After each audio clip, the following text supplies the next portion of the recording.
I hit the jackpot with my scratch ticket. I finally got lucky and I won a lot of money. So the first thing I did with this money was I bought myself a property out in the country in preparation for the end times. Let me give you a little tour. Well, one of the most important things you can have at your end times hideaway is a vegetable patch. I got me some tomatoes and lettuce and beans and spinach and all kinds of things in here. As a matter of fact, I'm particularly fond of zucchinis. They're very versatile, you know.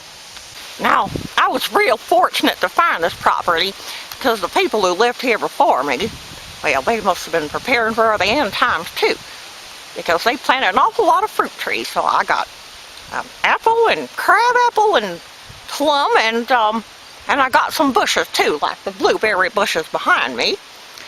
The Bible says, man cannot live by bread alone, or vegetables or fruits for that matter.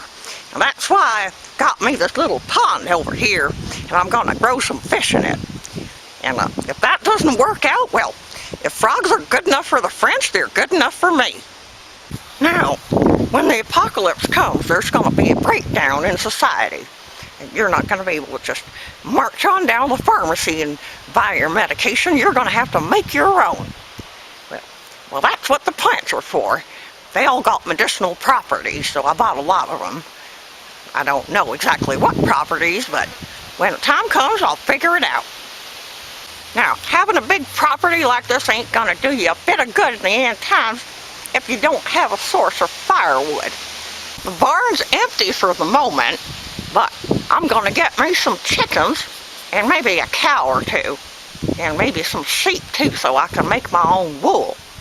Well, I reckon that some of you are probably thinking, Flo, looks like you got your work cut out for you. Now, that may be true. Surviving the end times is a lot of work, and you're going to have to get your hands dirty if you want to make it through. Some of you gals may be thinking, good Lord, Flo, with a property like that, you're going to have a lot of grass to cut. Now, I'll tell you something. A lawn tractor ain't nothing to be intimidated by. It's just like driving a vacuum cleaner. Well, any gal can do it, so don't let that discourage you. Now, one of the most important things if you want to survive the end times is you got to have yourself a weapon. Because when society starts to break down, it's going to be every man for himself.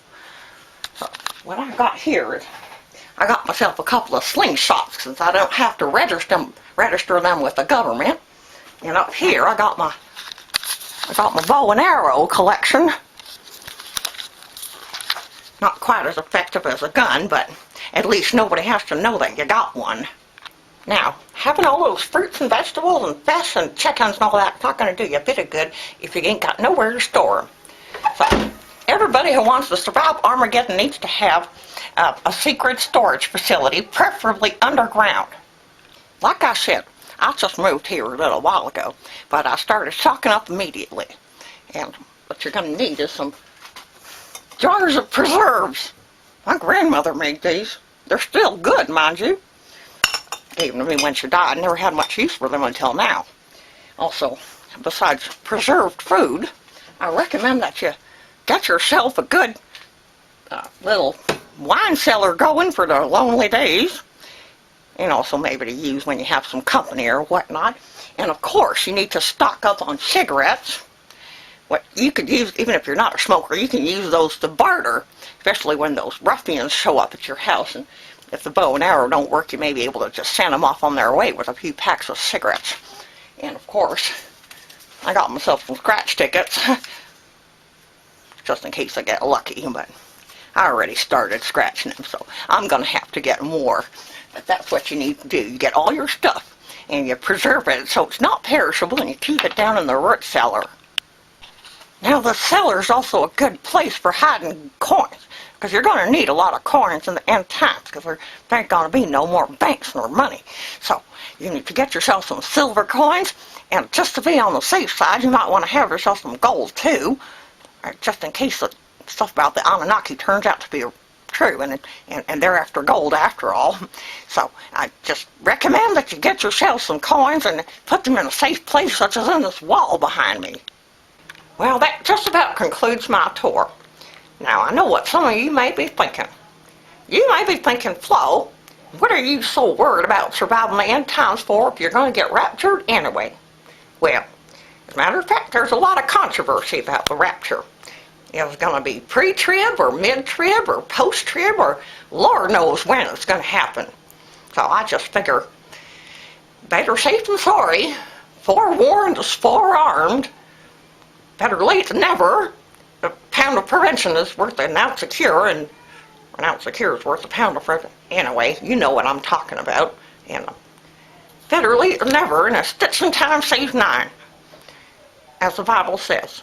So, I was, as a matter of fact, pretty sure that the rapture or the tribulation anyway was going to happen in 2012, and the world was going to end.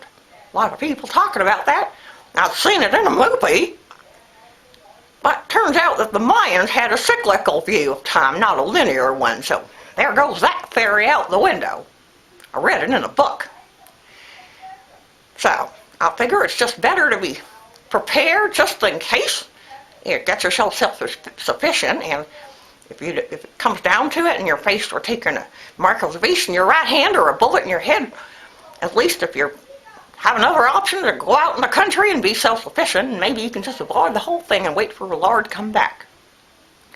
Sorry, now, if you don't make preparations, who knows what's going to happen? You're going to have the devil and all his minions coming after you. Don't come crying to me if that happens.